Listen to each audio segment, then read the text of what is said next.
Hello, everyone. Thank you for joining the Equity Exchange Institutional Power Dynamics. We are going to get started here shortly, but we just want to take a moment for everybody to read our presenters' bios and browse some of the helpful resources that we've shared.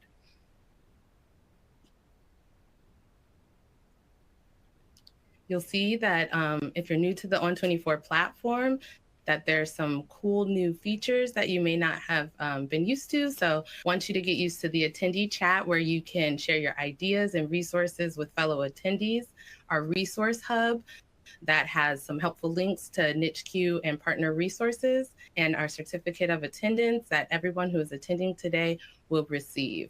There's also closed caption available, and you're able to resize your windows to really customize your experience. So we'll get started promptly at 1, but want you to take a moment to find that attendee chat, introduce yourself, get used to it so that we can continue to collaborate and communicate.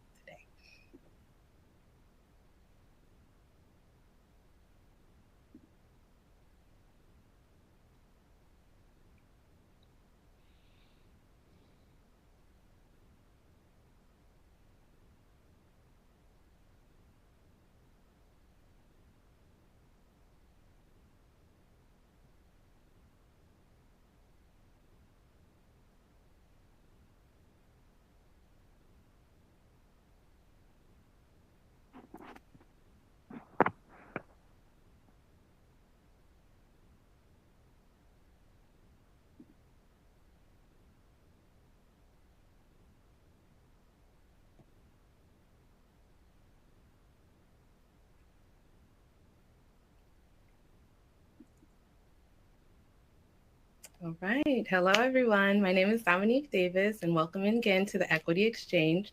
This is a virtual event, but brought to you by the National Institute for Children's Health Quality.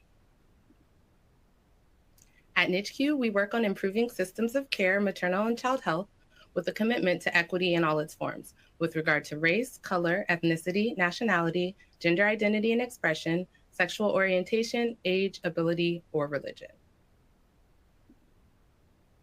Equity is one of NICHQ's core values. In 2022, we launched our Department of Health Equity Innovation with the goal of accelerating strategies and addressing systemic health inequities, which we know disproportionately affect BIPOC children and their families. Our time today is going to be structured, so you can contribute too. We'll begin with some shared learning, followed by a focused discussion with Dr. Stacy Scott, our Vice President of the Department of Health Equity Innovation at NICHQ. During this time, you'll be able to ask questions and share comments with other attendees in the Q&A and attendee chat, and toward the end of the hour, join our Department of Health Equity Innovation team and our guests in a virtual reception room, which you can find the link to in our resource hub. There, you'll be able to freely speak and share your thoughts and questions. So now we'll get started with our video to continue learning, and then we'll come back for some incredible discussion.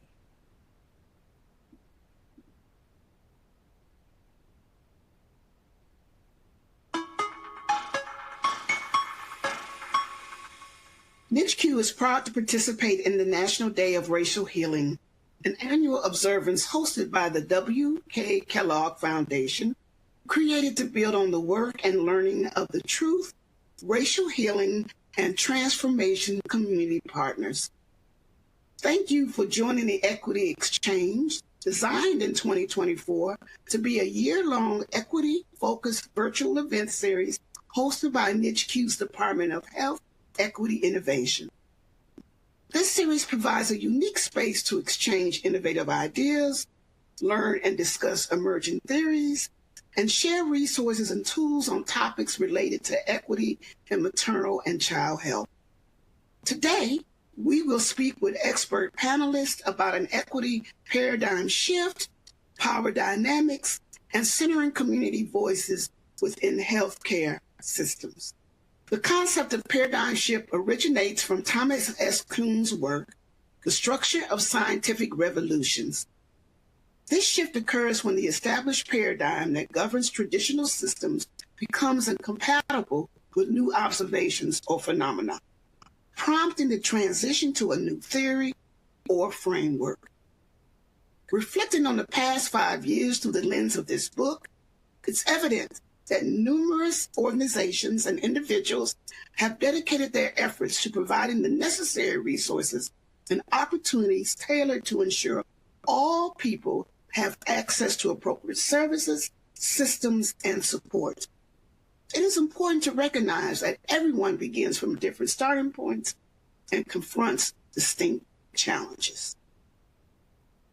Today, we want to explore how providing resources and opportunities can sometimes become incompatible with emerging observations or phenomena. For many, this creates a dilemma that results in difficult choices. It's crucial to recognize the importance of community collaboration and the ability of individuals and groups to harness their collective power. We will dive into the concept of power dynamics, which refers to how power is distributed, exercised across various contexts, whether in interpersonal relationships, organizational settings, or broader societal structures. Understanding these power dynamics is essential for analyzing how decisions are made, how resources are allocated, and how authority is structured. We want to lift the subtle power of communities, which involves social influence, cultural norms, and informal networks that shape relationships and outcomes without explicit authority. In the context of a paradigm shift, changes in power dynamics can rise as new ideologies, techniques, or technologies.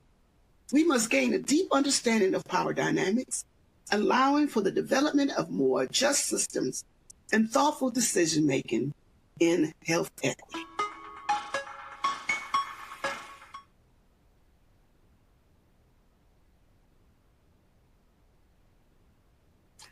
Hello, and thank you and welcome.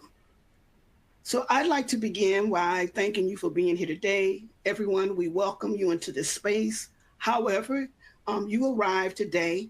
We hope that we can be present and engaged during our time together. I hope you came ready to share your challenges and successes as we, at the stage of our productive and impactful 2025. To make the most of our time today, we have some community agreements. Feel free to share additional ideas in the chat, but at a minimum, we ask that you abide by these agreements. And that is to definitely listen with intention, to embrace mistakes and own their impact, to make room for others and speak your truth, and to challenge the idea, not the person. So today, I would like to, again, just go back to thanking all of you all for over this last year of being our supporters and our followers, as our mission here at the Department of Health, Equity, Innovation is to work with others. We collectively want to understand and address the critical components that we serve as barriers and facilitators of achieving equitable systems change. I'm happy to be able to share with you and information in regards to things that we're going to address around our equity paradigm. And we're doing that. I have some great panelist speakers. And I want to start by introducing Maya Anderson, the senior consultant at Spring Impact in Dallas, Texas. And I wanted to give you a little background about Maya. She has worked in various aspects of education sector for nearly a decade. Her professional journey has also included contributions to a community mental health and child welfare, as she has worked with diverse populations such as the incarcerated fathers and houseless college students. Maya holds a bachelor's degree in comparative women's studies with a focus on women's health disparities from Spelman College, and a dual master's degree in social welfare and education and transformative coaching and leadership from the University of California in Los Angeles. If we can go to our next slide, please. Our next speaker, I'd love to welcome and introduce you to, is David Fluellen. He's the founder and CEO of the Urban Family Development Center, bringing over 16 years of experience in the nonprofit sector across Ohio with a strong commitment to community empowerment.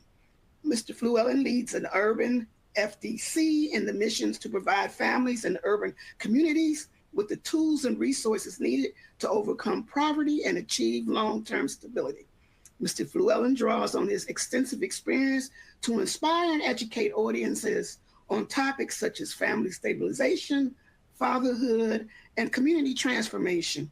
He is especially skilled in designing and launching innovative programs that address the unique challenges of low-income urban communities while remaining adaptable to families from all backgrounds. I would just like to give an opportunity for both Ms. Anderson and Mr. Fluellen to give greetings. Bye. Thank you so much, Stacy, yes, for that welcome. Just super excited to be here with you all today. Super honored, and it's such a privilege to be able to just engage in this conversation. So I'm looking forward to seeing what emerges and also seeing what I'm able to learn as well. So thank you. Thank you. And Mr. Fluellen there. Good afternoon, everyone, to the infamous Dr. Stacy Scott and the Equity Exchange body. We are extremely thankful and excited to be with you all. I've been looking forward to this since we were asked to be a part, and I'm looking to share and learn from us all today. So thanks for having us. Thank you. So I'm just going to begin just really to talk a little bit, and I want to reflect on our past year's topics and the things that we've been able to do with the Equity Exchange and our opportunities to be able to engage with experts, both on panels as well as experts in our audience.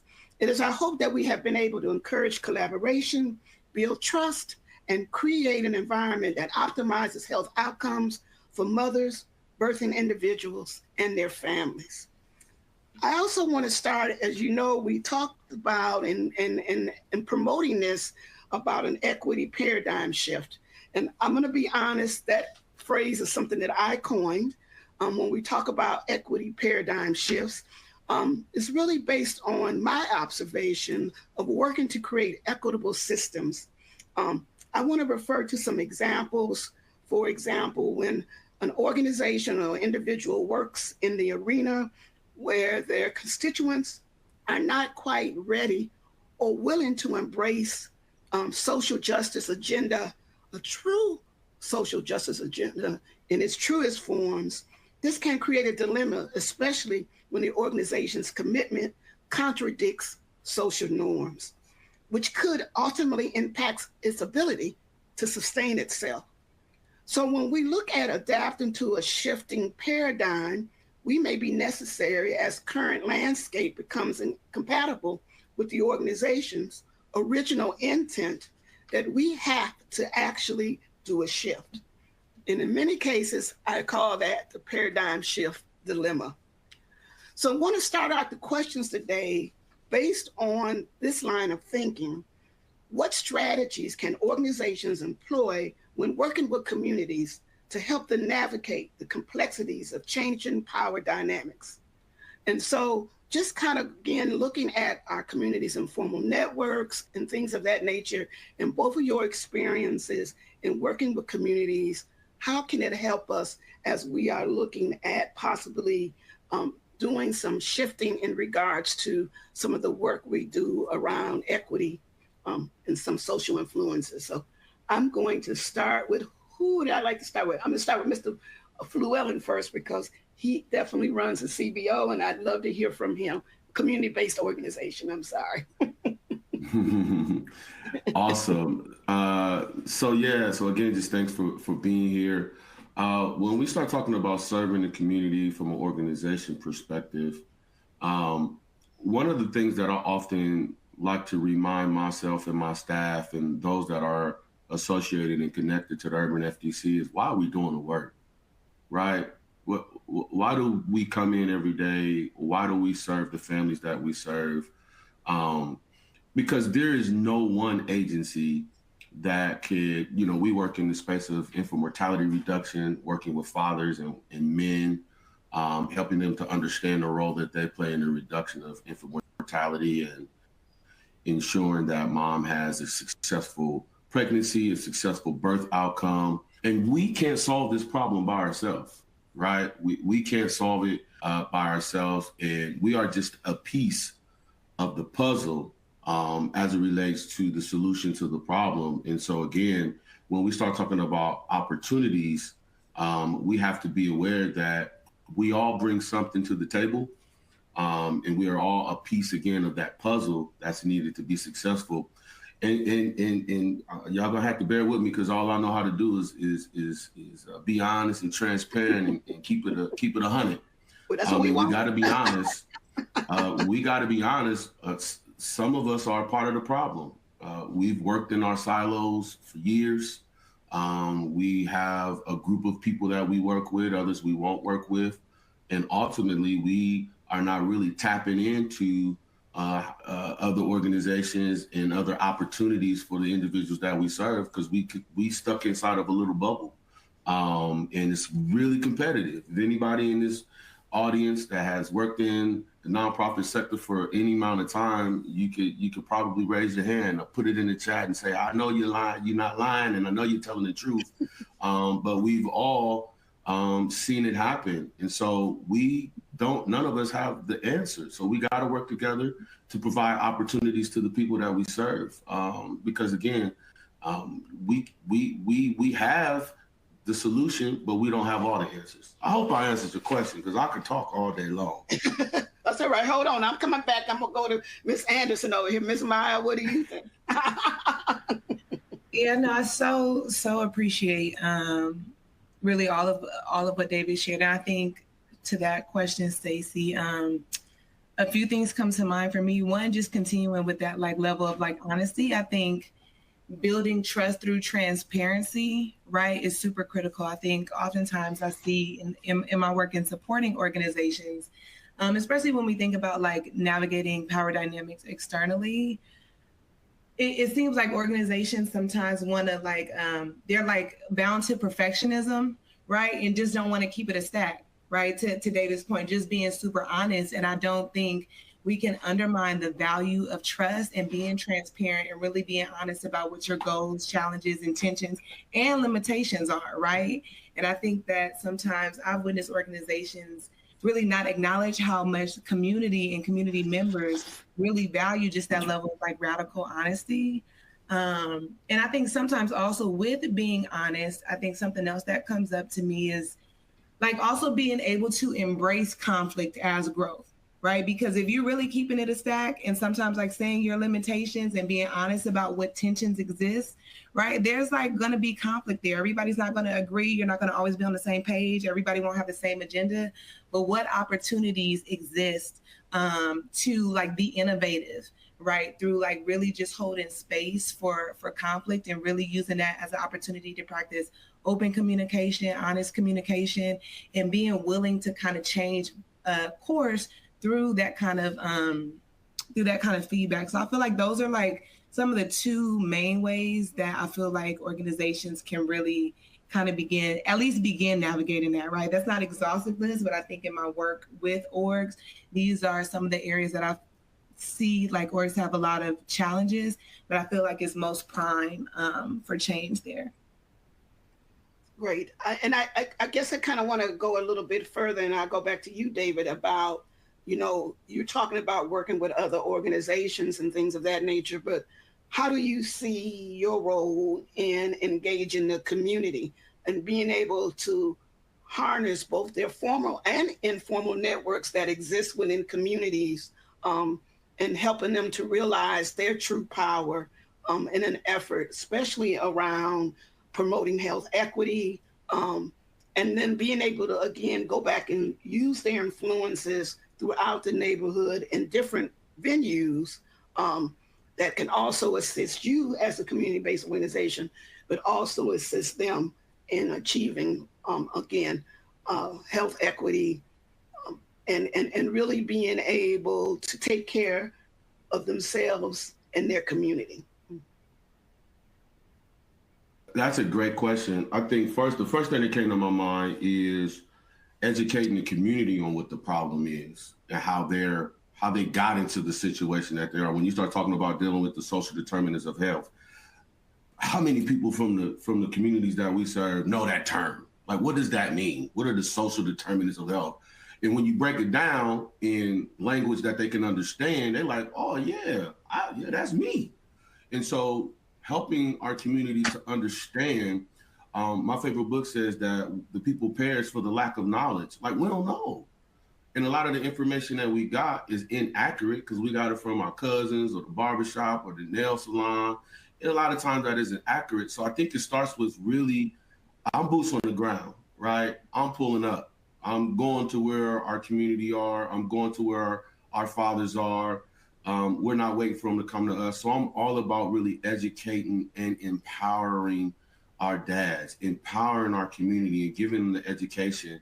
So now we could go not only by ourselves, but we're bringing fathers with us. We're bringing moms with us into these conversations so that they can hear from, as my grandma will say, the horse's mouth. I'm not calling nobody no horse, but it's just, you know, we hear it from the mouths directly from those individuals that are experiencing the need and the struggles that we say we're here to fix, right? Exactly. And so I could speak, I could do it, you know, I could tell our community partners, I could tell city council, I could tell other community organizations what the problem is, but it hit different when it comes from the community. And when we can educate the community, bring them into some of these spaces and learn what their needs are, learn what they have need of. Because we can sit here in this room during this conversation and we could talk about what we think is the problem, what we think could be the solution. But how often do we bring the community into the conversation? Right. Hope I answered the question. Yes, you answered. And I love the fact that you mentioned social determinants of health. You know, these are a lot of buzzwords that, you know, people are using or what we shouldn't use or can we use it or whatever. But to break it down to, you know, what that actually means in regards to housing, you know, and employment and incarceration and putting it in plain language. I think sometimes we get caught up in the fact of using these terms over and over again, and then with the assumption that everybody understands that. And so, you know, whether or not we use them or not doesn't stop us from knowing what our assignment is and being able to help our community and being able to relate to them in the way we know we need to relate to them. And so with that, I want to go to Maya and see if she has any comments or follow up behind that. Yeah, I think honestly, I would double down on that. I think for me is centering like folks' lived experiences, right? Like, and even the work that I do is really, right, supporting organizations to center community in even the problem definition, right? So not just like going and like explaining, here's what we think the problem is, but how would you define the problem, right? What do you say this is? Because I see oftentimes, sometimes orgs say like, oh, the problem is X, Y, and Z. And you hear from community members, they like, actually, I just don't got time because I'm tired. I don't work 3 jobs in X, Y, and Z. You know, so it's not that I don't have the will or I don't even have the knowledge, but I actually like am limited in these ways. And this is how I would name it. This is how I would claim it. This is how it makes sense to me. So I feel like really just centering those lived experiences and then also really empowering folks. And I think the community-led knowledge sharing as well, right? So like not just centering folks' lived experiences and having them define and name what it is, but also like leveraging their knowledge. Like they know their experience better than anybody else, right? And I think like reclaiming and sharing knowledge within community, like can better reflect the community needs, like it be culturally resonant with them. And also like they're co-creating solutions that are like impacting their day-to-day, right? Designed by them, named by them, and really owned by them as well. So I think to me, there's no way around that besides like centering not just their lived experiences, but also the knowledge that they have from those lived experiences. And how can we leverage that to co-design solutions, add them into decision-making processes, and really like amplify their like power via like using our resources. So I think I just would underscore that. Well, and if I could just piggyback real quick. Okay, go right ahead. Dr. Scott. Go right ahead. Nobody should be developing any type of programming, any type of supportive services without having a conversation with the people you plan to serve.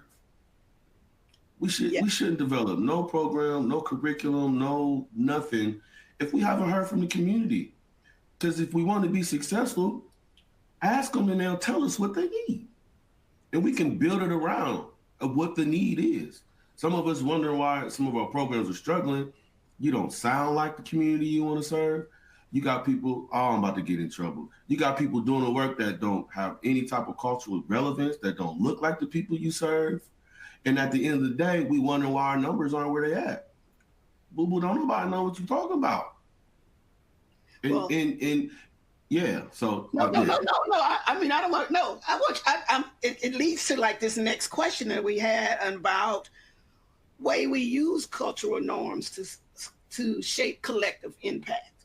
And and I think that you have began that conversation of looking at these cultural norms. You know, we are, you know, and please, I'm a Ph.D. I am not hating on evidence-based whatever, but for sure, please let me know that I know data is so crucial.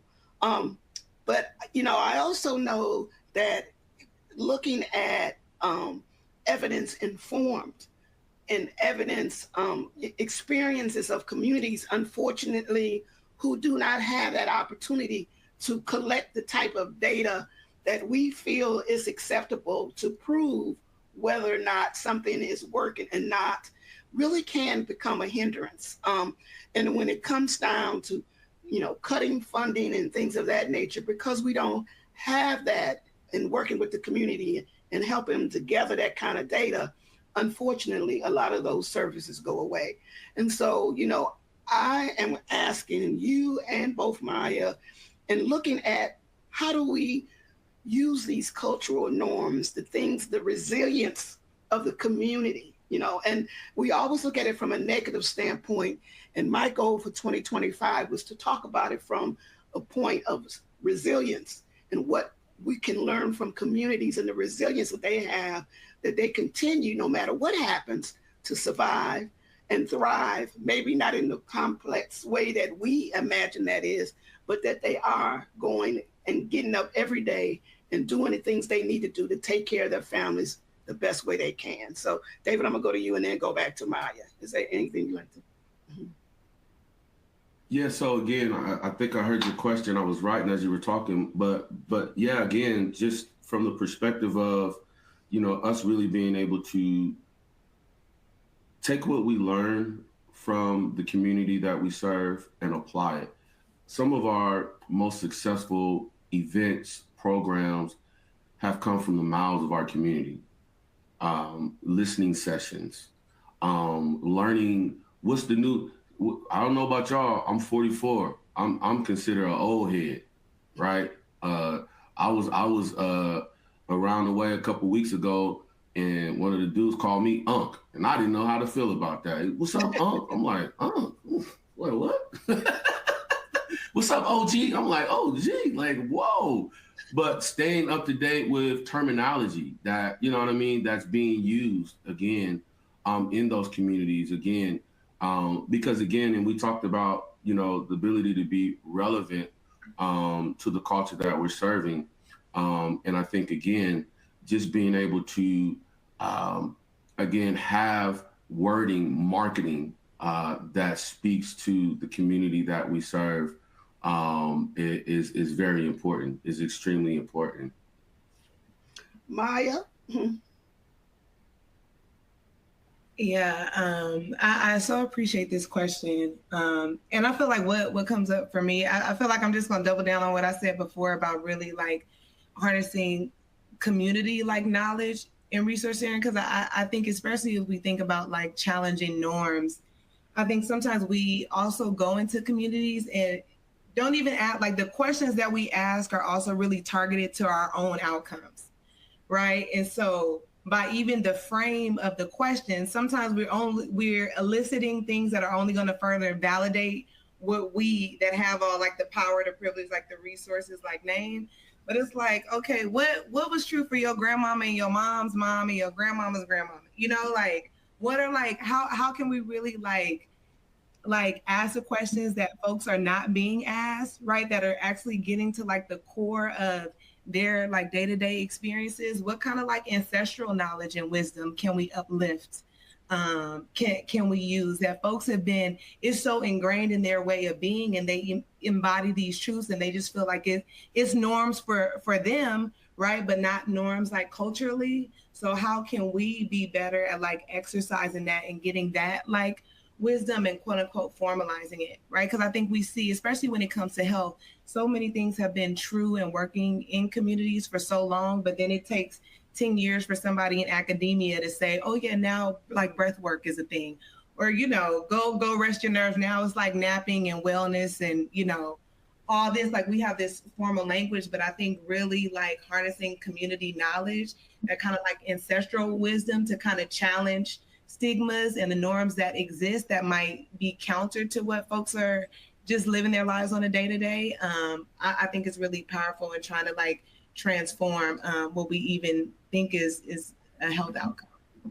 Right. Well, I am going back and forth because I'm looking at the questions and I'm looking at the comments and questions in the chat box, and they are really great. I'm going to jump around a little bit. First of all, we had someone who presented the question on how can artists and arts organizations identify organizations that most interested in leveraging the arts and educating our community. I love that question because, you know, I'm all into that, looking at the some of the Afrofuturist and surrealist things, and about how art is such an important piece that a lot of times we underestimate what art does. And so, Maya, I would love for you if you'd like to make any comments on that one. Oh, I love this question. I know you can relate to Stacy. For those that don't know, me and Stacy like are like aligned on how we view Afrofuturism as really a way maker for the future that we both imagine. But man, artists are the ultimate healers to me, right? Like artists are the ultimate healers. They know the way, right? I think artists are tapped in like spiritually, mentally, emotionally to all these different, they're unconstrained by budgets, by proposals, by like resources. And I think the way that artists express themselves, we can really just tap into that imagination space, right? Like, again, like leaning into radical imagination. I think artists capture that no matter what medium they use, right? Like, so being imaginative in our own way with our solutions, with how we work with each other, with how we work across communities.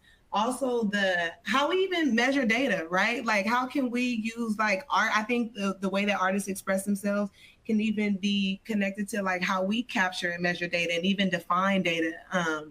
And so I hope this is really, I feel like the question is maybe bigger than like what I'm able to articulate in this moment. But I think the freedom, the imagination, the ability to play and truly create from an unencumbered, like really spiritual space. I think folks, even in the structures of like CBOs, can really leverage in how they work, how they even work internally, but also externally with community. But I think artists know the way for sure. Well, and I love the question because they're asking how can they work better with communities? And I think it's all about education. Unfortunately, we don't always think about art. We're so in the moment about delivering services and how do we do this education or whatever. So I would recommend to the artists on the call that you being able to reach out to your local community-based organizations, or when you're looking at things, to be able to share with you what skill sets and abilities that you have that might be able to help enhance the work of these organizations that are serving the community. There's another question here I'd like to present to David. When it talks about data has its place and how much more data do we need about these systemic problems, really? And so would you like to comment on that? Sounds like a question for you, Dave. Yeah, but I want to also comment on the question about art. I think one of the things that we are intentional about is assessing our dads, our families that we serve. And one of the things that we are intentional about is finding out those things that our participants enjoy doing. Where's your heart? Where's your passion? What's your purpose? And upon learning those things, pointing them in the right direction and connecting them with those organizations and resources that are available. I know here in Columbus, Ohio, we have a group that are doing some phenomenal things in the art space. A good friend of mine, Marshall Short and Javier Sanchez, are doing some amazing work when you start talking about art, when you start talking about the physical. And I don't know all the terminology. I ain't as good as Dana, but when you start talking about poetry, when you start talking about spoken word, when you start talking about, you know, even the creative space of digital. So I think it's really assessing and asking the questions and then pointing people in the right direction, especially our young people. We have some phenomenal young people who are not, these young people different. When I was young, we would go outside, we would build a clubhouse, we would build a bike, we'd find parts from over here, find parts from over there. But we're finding that this generation is a little different. They're more to themselves. They're watching games, they're playing games, they're on social media, and they're more artistic than we were. So my long answer is, I think assessing and asking the questions and pointing them in the right directions, that we can then begin to help involve that art place. In regards to the data, what was that question again, Dr. Scott? Well, I think you talked about it. It's a couple of questions in here about data.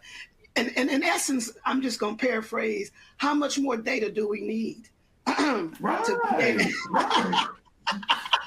So we know if we don't have the data, it didn't happen, right? If we don't have the data, it didn't happen, right? But we can't get data if our programming isn't attractive and people won't come to it, right? And so we have to sometimes get out of this box because if we be honest, a lot of the curriculums that are out there don't speak to the populations that we serve.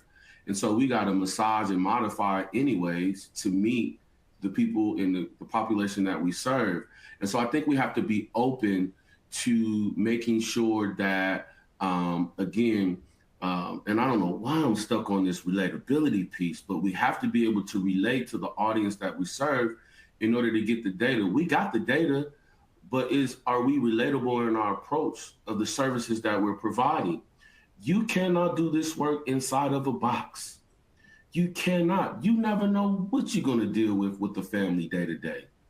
There's no telling what a family is going through that may sit down in your office, that may sit down at your desk. You never know. And so there's no way that there's no way you could be inside of a box to do the work that we do. Now, we're going to honor and we're going to stick to our morals and values as individuals, but we have to be able to build trust.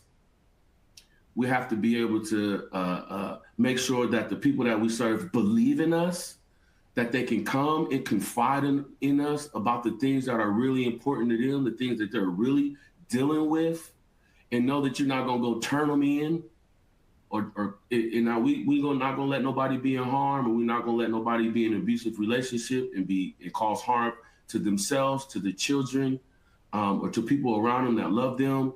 But sometimes we got to use wisdom, because we turn them in, they're not coming back to our program.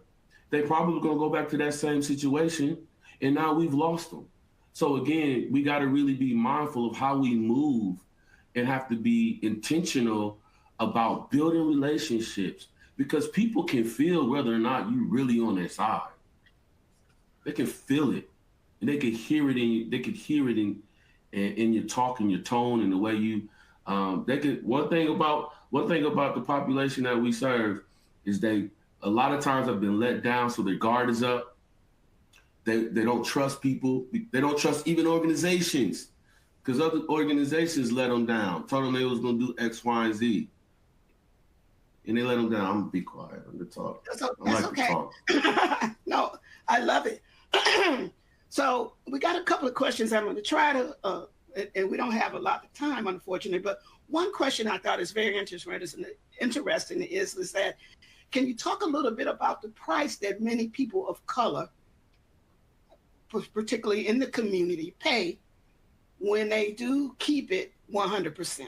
When you are being upfront and honest, you know, and this goes to me and what I talk about, that whole social erasure for being honest in who you are and telling your true story. And then also the second part of that is to elaborate on the power dynamics that are there and how it might impact the movement towards the goal.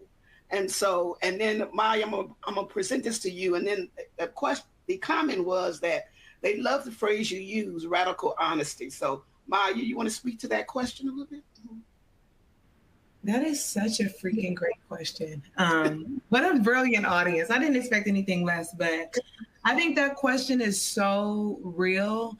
And even when I talk, because I think in one of the earlier points, I did talk about just transparency as an organization, but I think organizations are made of people, right? So if you have a radically honest organization or you want to keep it a stack as an organization, it's people that are doing that. And it's really freaking hard to do.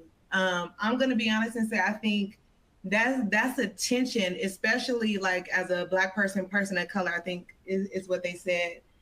That is a tension that you carry. So I think you have to be comfortable holding like that tension and know that sometimes you're not going to be able to, and then how do you resource yourself when you make a decision not to be honest, I think is like important. But I think that in order to be able to make the choice to be radically honest, sometimes I think it takes other investments, right? So I can only speak from my perspective, right? So me as a Black woman, I know whether I'm going into a workspace or a space with a client, if I'm choosing to be like really keep it real and know that I might risk this opportunity, I might lose this potential partnership, whatever. I have also invested in community that I know is going to pour into me. So maybe it's emotional support that I need, right? Maybe it's like professional support that I need. But I don't think that, especially as a person of color, you can be radically honest without being resourced in community as well. So I think there's like mutual. So in order for you to be able to take that risk, you have to have some kind of safety and security, whether that's psychological safety, emotional safety, spiritual safety, and that comes from investing in other spaces. Maybe that's in your job in an organization, but most of the time it isn't, right? Most of the time that's like outside, your homegirls, your homeboys, or like your professional mentors outside of that. And then there was a second part to that, the power dynamics that, what was the last part? That part was in looking at, can you elaborate more on power dynamics that are there and how it might impact movements toward the goal? Yeah, I think, and you also have to be honest with yourself, right? So it's like sometimes let me map out what is the power that I do have in this situation, what control do I have, and how much do I want to risk this power? Because we also know that oftentimes power is situational, circumstantial, and it's not just everlasting, right? And so there's also cost that can chip away at us being able to have that power and how that impacts our relationship with people that have power over us.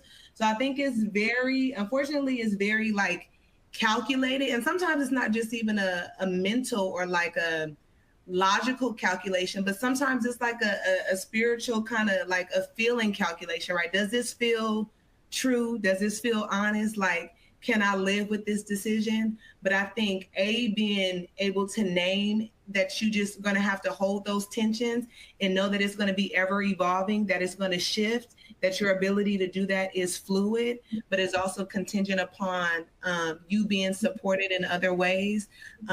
It's not an easy answer. It's not a one-size-fits answer. I think the answer changes on the circumstance. But I just want to acknowledge that it is very real and very difficult. But that you can also resource yourself as you're navigating those challenges. Okay. Oh my goodness, we're gonna run out of time. So we have a couple of questions. One, it talks about how we can grow in the community where there's much push within the community, and how that could be frustrating. So again, I'm not exactly sure in regards to what the push within the community is, And if the person is that Mr. Fuller, if he wanted to put in the chat box and elaborate a little bit more, we can come back to that question. We have another question though. How can we best use data to motivate our communities to act on or move toward transformative power? So many times data is geared to audiences that don't benefit directly in the terms of power. We want to touch that one. I'm gonna leave it up to you. Want to do that one, Maya, or I got one for you after this one, Mr. Fluellen. Maya, you think you want to touch that? Mm-hmm. I'm thinking about that question. Let me think, and I will have a response. Okay, all right. And for you, I think you would love this one. David talks about if the radical wealth divide is left unaddressed and is not exacerbated further over the next 8 years, median Black household wealth is on a path to hit zero by 2053. About 10 years after, it is projected that racial minorities will comprise the majority of the nation's population. And they actually, if people want to get some more information about that, he actually made reference to that in the chat about Muhammad et al. 2017. What is our role in addressing the future? David? Wow. That's a whole webinar in itself, right? Exactly. So when you start talking about the racial wealth divide, I think we have to be intentional about financial literacy in our work, in our efforts. So many times, many of us are not aware and don't have a good relationship with money, and we don't know what wealth is. A lot of times, wealth is a gold chain, a nice car with rims on it, with a loud radio, or an outfit, or some Jordans, or some sneakers. And so we have to have a conversation about what is wealth, right? And how do we acquire wealth? What are assets?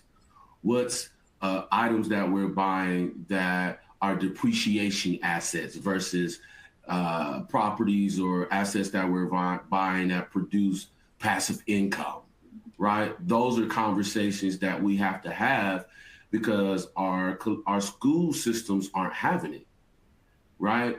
What is credit? How do you build credit? How do you maintain your credit? And so one of the things that we incorporated in our programming, we developed a program called Family First. And what this program does is it gives us an opportunity to sit down with our moms and dads and have a conversation about what the goals are for your family within the next 3 to 5 years. The 3 areas that we focus on in our Family First program is career path planning. So we want to know, what are you doing for 9 to 5 today? And is it in alignment with your purpose? Oh my God, purpose? What do you mean purpose? What were you put here on earth to do? What do you do and it makes you feel good when you do it? What would you do for free if you didn't get paid to do it? That's purpose. And you should see the look in some of the eyes of the men and women that we ask this question to. So really helping them understand and identify what your purpose is. The other area that we focus on, and I think it's important that we focus on, is financial literacy, right? With the money that you do have coming in, what are you doing with it? What are you spending it on? And helping them to understand that it's important that you are able to manage what you do have, because if you can't manage what you do have, you won't be able to manage the increase when it comes. And so, and then the other area that we focus on is parenting, right? So what are parenting strategies? What are parenting skills that help us understand what role mom and dad plays in family? When you start talking about building equity and you start talking about the racial gap, a lot of it is because we don't understand what we're doing. What we doing? A lot of times we just existing. We robbing Peter to pay Paul. I'm using my grandma today, God rest her soul. That's it. She said so much stuff. She said so much stuff. I'm just now learning what she said. Robbing Peter to pay Paul, right? Exactly. And we just existing. I don't know what I'm doing next week. I'm trying to make it through the day. I don't even know if I'm gonna be alive next week. And so when we start talking about the wealth gap, we have to be intentional about having those conversations with the people that we serve, with our family, with our children. Again, how do I build wealth? How do I establish wealth? I think we have to be intentional about having that conversation. Finding credit building and credit repair. First time homeowner is another thing that we focus on. How do I buy a house? Right? How do I get pre-approved for a loan? What do I need to get pre-approved for a loan? I need check stubs. I need proof of income. You know, all those types of things. So I think it starts with the conversation and education. So we got a couple more minutes. I want to back. Mr. Fuller did come back and say what he was saying was, how can you grow into the community sometimes where there's so much pushback within the community? I think, David, you addressed a little bit about that. Is for me, is meeting them where they are, and we can maybe come back to that. But I want to go back to Terry Plain's question, and I gave Maya a little time to think about it. And I've been thinking about it too, on how can we best use data to motivate our communities to act on and move towards transformative power. So many times data is geared to audiences that don't benefit directly in the terms of power. You know, for me, and I'm going to start and then turn it over to my, it's amazing to me that when you look at data and we begin to capture that the data that we get from the community, we never even go back and tell the community what that means. We use that, look at that. And so we want the community to be transformed, but it's just like talking about wealth. You know, what does this data actually mean? How does it impact you? How do we educate people to better understand what the data means? We throw these terms out, qualitative and quantitative, and people are like looking like, well, what are you talking about? Also looking at, you know, the lived experiences and how a lot of times, even though we say we want lived experiences, it's discounted. Because if you don't have the quantitative data to back up the lived experiences, unfortunately, people in power don't necessarily pay attention to it. Yes, you know, we tell all our life stories, we talk about all the things that happen, but, you know, what impact is that truly making? Maya, you want to jump on that a little bit? Yes, I'm glad you came back, Stacy, because I don't like just talking just to talk. I really wanted to be thoughtful with the question. But I think I would kind of reframe it a little bit. And maybe my answer is a non-answer, but I actually don't think that communities actually need to be motivated. I think the communities are already motivated, right? I think it's the organizations and the people that's holding the quote unquote data, right? Because also I feel like a lot of data is dated.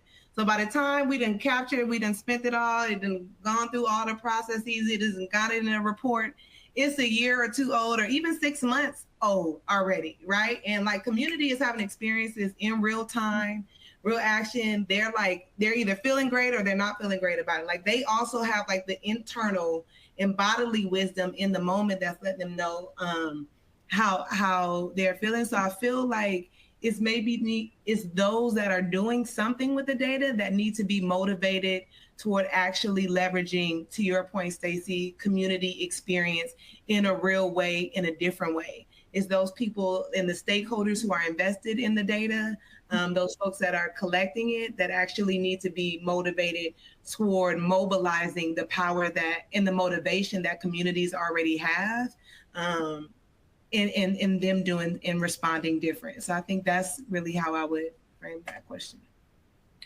And I think too.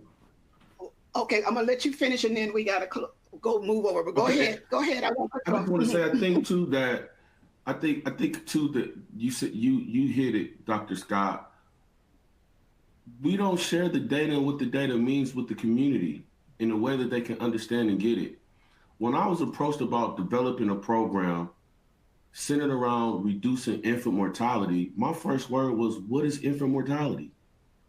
And when I learned what infant mortality was, I can automatically associate my personal self, my personal experiences with people that I knew and loved ones. And so I think it's critical that we go and share this data in a form that they can understand it and get it and teach them what the data means. It now creates an awareness that this is a problem, this is an issue, and we can't solve the problem by ourselves. We need the community to play a role in helping us solve it. But they won't help if they don't know, and if they feel like they're a part of it, then they'll be more willing to want to help us solve the problem. And so again, and I'll say this too, I think it's going to take a combination of boots on the ground, those of us that love pie charts and graphs and spreadsheets and data and all that stuff. I don't. I hire people that could do that for me, but we all got to come together collectively, figure out a way that we could do this and in my situation, save these babies. Our babies, our Black and brown babies die at twice the rate, almost 3 times the rate as white babies in our communities. Does the community know that? Does moms that are pregnant know that? Does dads in the community know that? Does dads know that their partner is more likely to have a successful pregnancy, a successful birth outcome, and that baby make it to a full year if they're involved from day one? Like, do they know that? We sit here with this data, and we looking over this data, having town hall meetings, having webinars, and ain't none of the people in the community that we trying to save a part of this problem. So that's why with the day doing the numbers ain't changing. That's why the numbers ain't changing, because we ain't doing nothing with the numbers. All right, I'm done. Well, I love it. And there are some more questions, and unfortunately, just based on our time, we cannot go to them. We are going to jump over, though, into another room. I'm going to let Dominique share that, but I'd like to close by saying, as long as we continue to envision a world where every community filled with realized power leads transformative efforts that achieve optimal health for mothers, birthing individuals, and infants, then we know that we understand and that the assignment is understood. And so I want to leave with that to say, no matter where we are, that as long as we know the work that we're doing is meaningful and important, no matter what terminology we use, no matter what the situation is, we truly understand the piece. So with that, we're going to turn over and do the evaluation. Dominique, you want to come on? Mm-hmm. Or just to say before we join the reception room, we have a brief evaluation. Your response will help us improve the equity exchange. Select the survey icon from the menu at the bottom of your screen. I'm sorry, Dominique, I'm not following directions. No worries, perfect. Really quick survey, and we hope that you join us over in the reception room. We'll share the link in the attendee chat. If you just take a moment to take that brief survey. And then just wanted you all to be able to continue to stay connected with NICHQ. We want to thank Dr. Scott, Mr. Fluellen, and Maya today for joining us in this meaningful time, leading us in this conversation. The Q&A and the attendee chat was really jumping. So the questions that we weren't able to address, we will follow up and make sure that we are able to address and share back out with you all. But please stay connected with NICHQ via email, social media, and our podcast that you can also access in our resource hub. And we look forward to seeing you for some additional convo in the reception room.